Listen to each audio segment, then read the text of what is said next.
नमस्कार, मी Deepti Gharde. Mission Maharashtra news मध्ये आपले स्वागत आहे. 19 वर्षांखालील क्रिकेट विश्वचषक 2026 मध्ये इंग्लंडवर 100 धावांनी शानदार विजय मिळवत भारताने 6व्यांदा विश्वविजेतेपद पटकावणे ही संपूर्ण देशासाठी अभिमानाची आणि गौरवाची बाब आहे.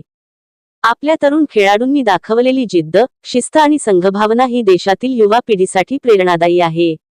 या विजयामुळे भारताचे क्रीडा क्षेत्रातील उज्ज्वल भविष्य अधिक बळकट होणार असून आगामी काळात हेच खेळाडू देशाचे नाव जागतिक स्तरावर अधिक उंचावतील, असा विश्वास राज्य ऑलिम्पिक संघटनेचे उपाध्यक्ष आमदार संदीप जोशी यांनी व्यक्त केला आहे.